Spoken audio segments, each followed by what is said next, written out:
আসসালামু আলাইকুম dear students, ICT অধ্যায় নাম্বার 3 নাম্বার সিস্টেম ও ডিজিটাল ডিভাইস চ্যাপ্টারের একটি ছোট্ট এমসিকিউ প্রবলেম তোমাদের জন্য। মৌলিক লজিক গেট কয়টি? মাদ্রাসা বোর্ড 19-এ আসছে এটা।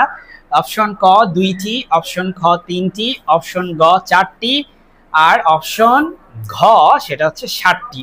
তোমরা সবাই জানো উত্তরটা হচ্ছে 3টি হবে। তোমরা তারপরেও এই কোশ্চেনটা আমি তোমাদের সাথে এই জন্য আলোচনা করতেছি, আমি চাচ্ছি যে এখান থেকে তোমাকে একটু বেসিকটা পড়ায় দিতে।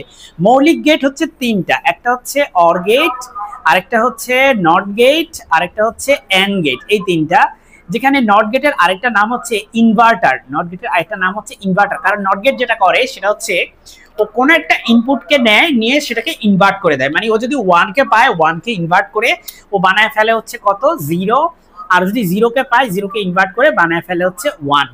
এখন তুমি আমাকে বলতে পারো স্যার এইটুকুই না, আমি আরো বলতে চাই তোমাকে যে আমাদের দুইটা ইউনিভার্সাল গেট আছে, একটা হচ্ছে নর গেট আর একটা হচ্ছে ন্যান গেট। এই দুটো হচ্ছে ইউনিভার্সাল গেট, বা এই দুটোকে আমরা বলি সর্বজনীন গেট। কেন?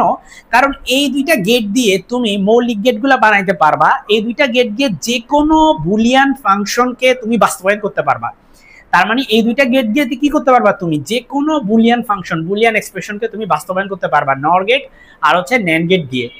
এরপরে তোমাকে যদি আমি বলি যে আরো দুইটা এক্সক্লুসিভ গেটও আছে আমাদের। এক্সক্লুসিভ গেট একটা হচ্ছে এক্স অর গেট আর একটা হচ্ছে এক্স নর গেট। এই দুইটা এক্সক্লুসিভ গেটও আছে। তাহলে দেখো তোমার একটা কোশ্চেন আছে মৌলিক লজিক গেট কয়টি, কিন্তু নেক্সট পরীক্ষায় তোমার এটা আসতে পারে যে সর্বজনীন গেট কয়টা বা ইউনিভার্সাল গেট কয়টা। এটার নাম কি? ইউনিভার্সাল গেট বা সর্বজনীন গেট, ঠিক আছে। আবার নেক্সট কোশ্চেন আসতে পারে যে যে ধরো যে এক্সক্লুসিভ গেট কয়টা। এক্সক্লুসিভ গেট হচ্ছে 2টা, এক্স অর গেট, এক্স নর গেট। এজন্য আসলে আলোচনা করতেছি, কারণ কোশ্চেন একটা, কিন্তু দেখা গেল সেখান থেকে এই টপিক থেকে আরো কয়েকটা কোশ্চেন আসতে পারে। মাই ডিয়ার স্টুডেন্টস, আমি তোমাদের এসএসসি ফিজিক্স, কেমিস্ট্রি, ম্যাথ এবং আইসিটি ধারাবাহিকভাবে ভিডিও দিয়ে যাচ্ছি। আমি দীর্ঘদিন থেকে টিউশন করাই। তোমরা আমার ভিডিওগুলো দেখে উপকৃত হবে আশা করি। আসসালামু আলাইকুম।